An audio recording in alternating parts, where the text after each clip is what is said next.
Dzień dobry Państwu. W tym filmie chciałbym opowiedzieć o 3 rodzajach głupoty. O głupocie powszechnej z wydźwiękiem pejoratywnym, o głupocie rządzących, którzy od tysiącleci prowadzą narody ku zgubie oraz naiwności elektoratu. I o 3. rodzaju głupoty, która w konsekwencji okaże się najwyższą mądrością. Zapraszam.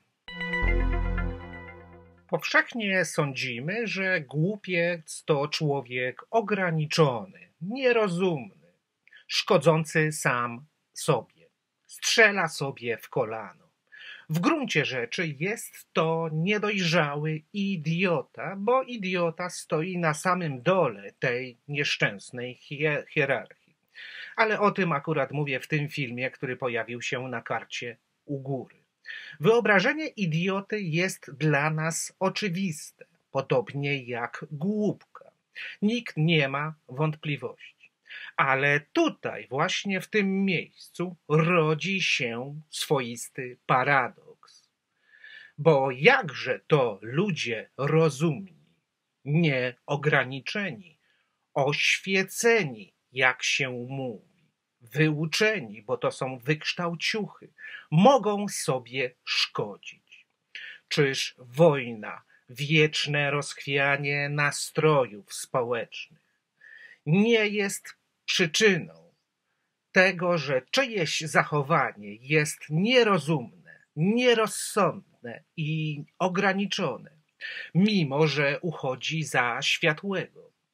Że w końcu jest to zachowanie ludzi, którzy nie rozumieją natury życia, przywłaszczając sobie tym samym mądrość ze swego nieugruntowanego poznania. Pojęcia określiły, co jest głupie i co jest mądre, jednak nie wzięły pod uwagę tego elity, że padły ofiarą swej zachłanności i pychy. Bo ta obecna dziejowa sytuacja ukazuje nam w pełnej krasie niekompetencje rządzących elit, którym przypisuje się mądrość. Zwykły głupek nie różni się od głupców z najwyższych szczebli społecznych, którzy od tysiącleci prowadzą ludzi donikąd, nie mogąc znaleźć właściwego sposobu na rozwiązanie naszych problemów. O co zatem w tym wszystkim chodzi? Jak można dotrzeć, jak można odkryć to źródło, to jądro zła? Głupek jest niewykształcony.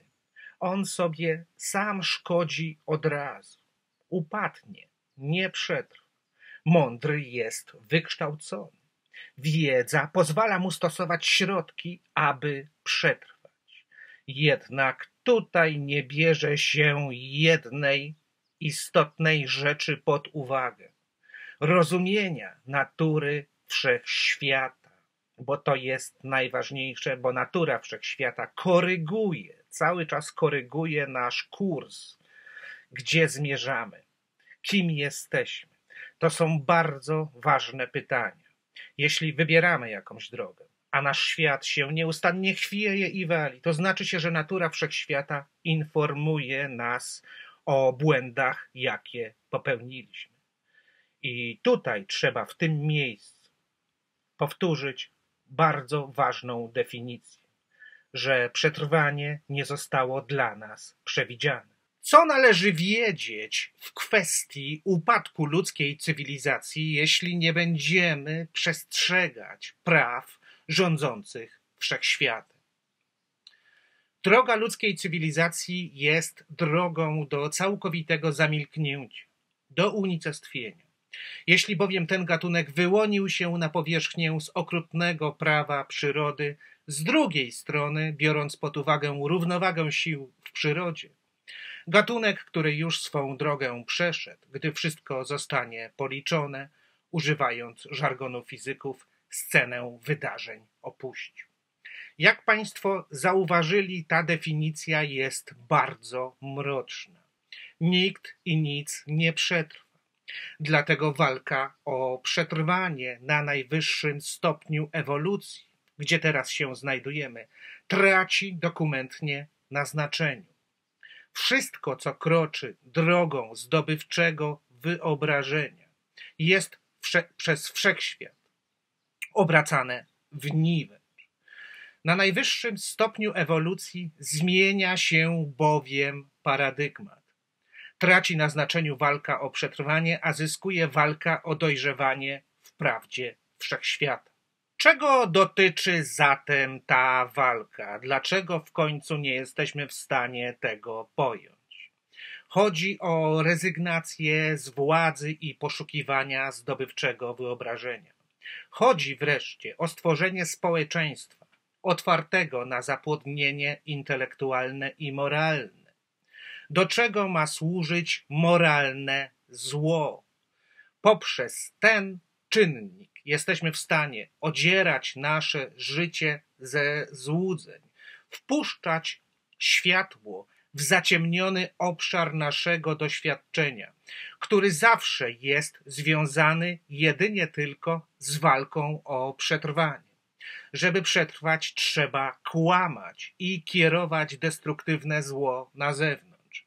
Jeśli postęp kulturowy nie jest w ten sposób realizowany, z wykorzystaniem moralnego zła, zło destruktywne wróci, zatoczy koło i upomni nas, wywołując konflikty, tragedie i wojny. To jest czerwona kartka od wszechświata. Dlatego wszelkie tradycje racjonalizujące w tym układzie sił, wszelkie rządy, które powstają, aby poszukiwać spokoju i harmonii, wykorzystując do tego wyuzdaną pseudomądrość, muszą nieuchronnie ponieść porażkę, dlatego że stanowisko wszechświata wcale nie jest racjonalne. Jeśli mamy się wzajemnie otwierać na siebie, czyli, mówiąc inaczej, wpuszczać śmierć w swoje życie, bo rozwój opiera się na śmierci, czyli redukcji patologicznego czynnika doświadczenia ujawniającego naszą głupotę. To stanowisko nie będzie już racjonalne, związane z walką o przetrwanie. Czemu ma służyć produkcja jakiejś bezużytecznej wiedzy? Ale racjonalne w tym układzie sił będzie już to, co jest irracjonalne. W ten sposób ma być realizowany postęp kulturowy na najwyższym stopniu ewolucji. W przeciwnym razie nieustannie będziemy przerabiać te same lekcje z historii, dziwiąc się, dlaczego ten nasz świat nieustannie się chwieje i wali. Walka o przetrwanie będzie dlatego zawsze przyczyną naszych wszelkich niepowodzeń i nie da się już z tym absolutnie nic zrobić.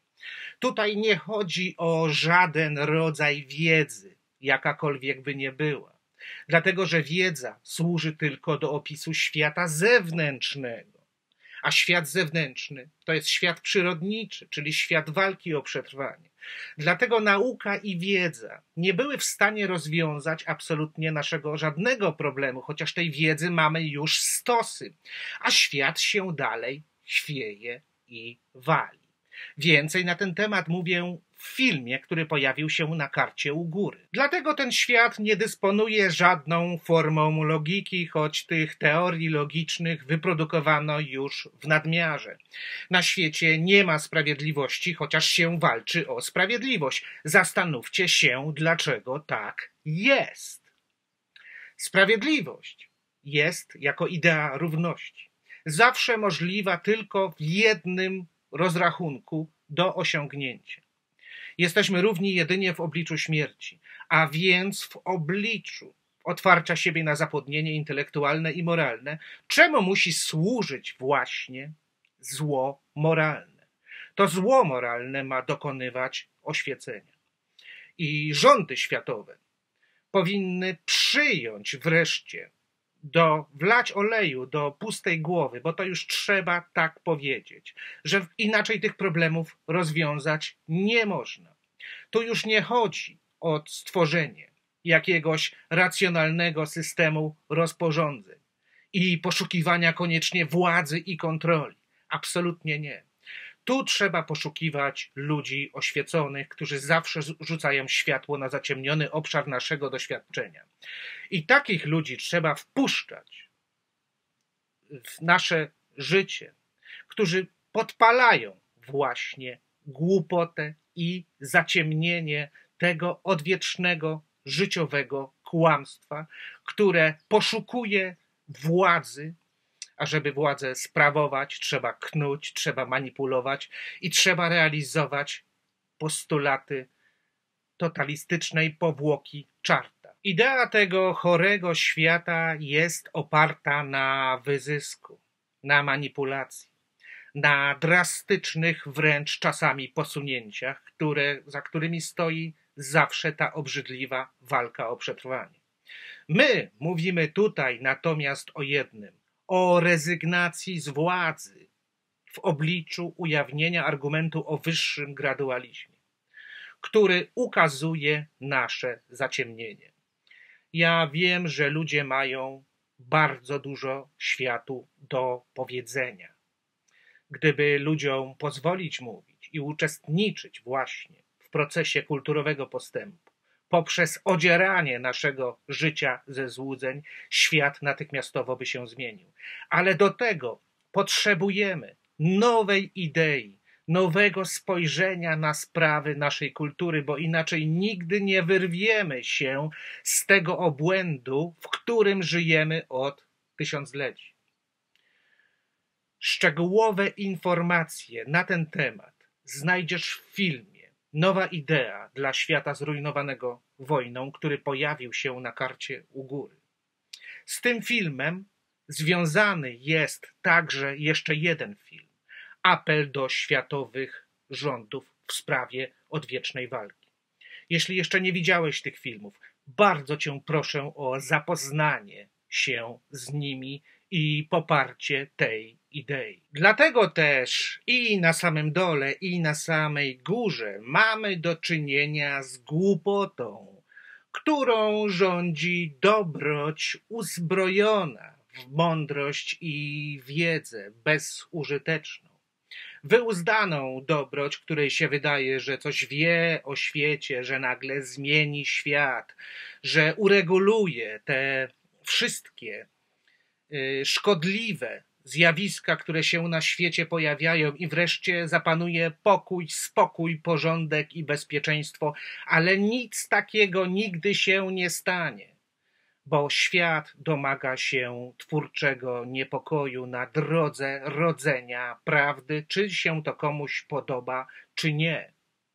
Dlatego też te wszystkie racjonalne postawy to są postawy utajnionego nihilizmu i anarchii, bo wywołują ostatecznie wojnę, choć uchodzą za pożyteczne, uwodząc jednocześnie elektorat, który naiwnie wierzy, że akurat ta władza pomoże, ale nie pomoże. Natomiast tutaj, gdzie rodzimy prawdę, gdzie prawda ma powstawać w nas poprzez irracjonalizm, zarzuty względem tego, że jest to nihilizm i anarchia, bo odbiera władzę, są bezpodstawne, bo żeby prawda mogła się rodzić, musimy się otworzyć na jej przyjęcie, na jej dostęp. Kultura i prawo muszą regulować to poprzez ustawodawstwo.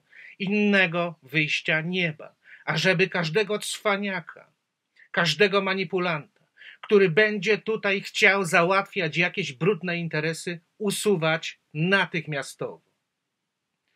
Jest, drodzy Państwo, jeden rodzaj ludzkiej słabości. To jest słabość do prawdy. I teraz chciałbym powiedzieć o tym człowieku właśnie. I są też ludzie głupi. na swój osobliwy sposób. Debilizm z łaciny oznacza człowieka słabego i ten człowiek ma słabość do prawdy. Ludzie głupi rodzą prawdę. Stracą zapewne wszystko, ale dla wyższego celu. To jest człowiek szalony, irracjonalny i jednocześnie boski. To jest człowiek, którego gotowi jesteśmy uważać za tego, który bezskutecznie walczy z tym systemem. Systemem, który i tak upadnie. On zawsze objawia zaciemnienie i brzydotę.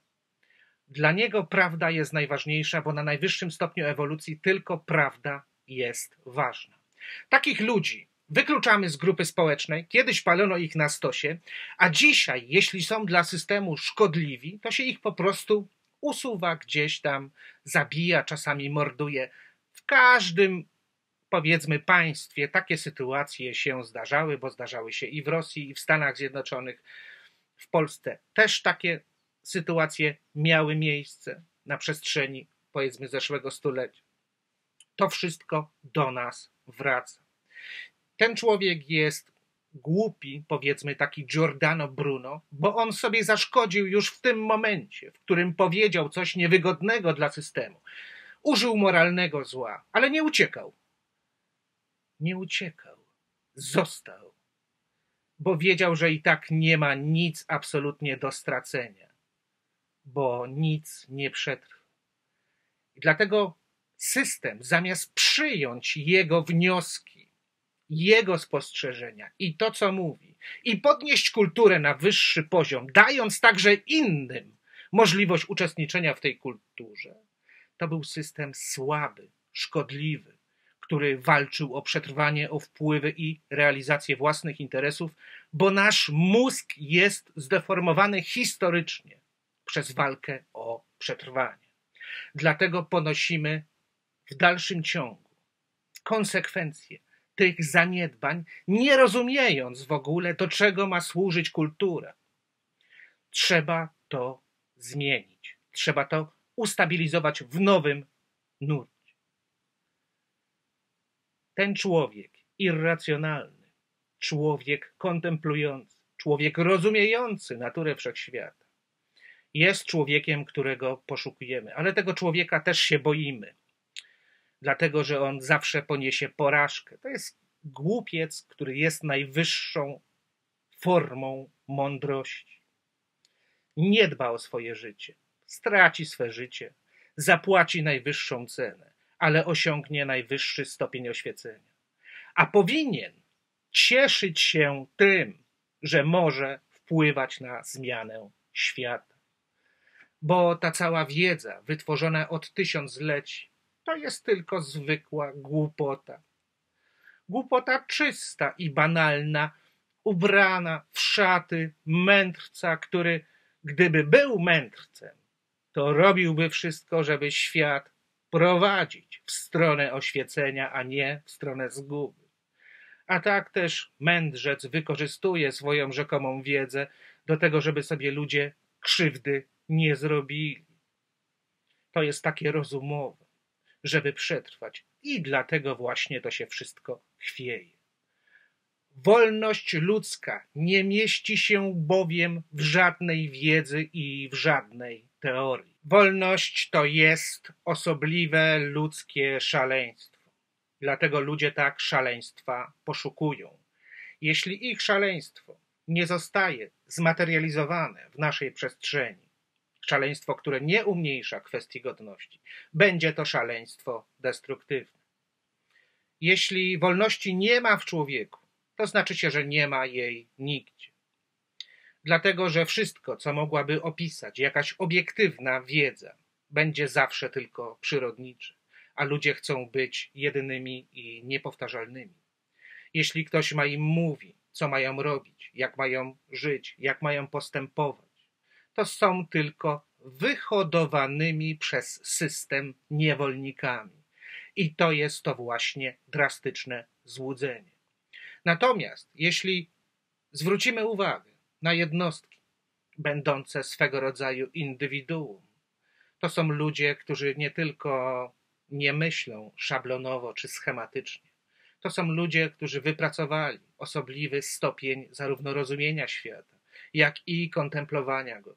Tworzą wspaniałe, wielkie dzieła osobowe i każda kultura, która takich ludzi wytwarza, jest kulturą wielką, a każda kultura, która takim ludziom zabrania powstać, jest kulturą słabiutką, szukającą jedynie władzy nad tym pejzażem życia, który związany jest z harmonią i z bezpieczeństwem, z kontrolą bezwzględną.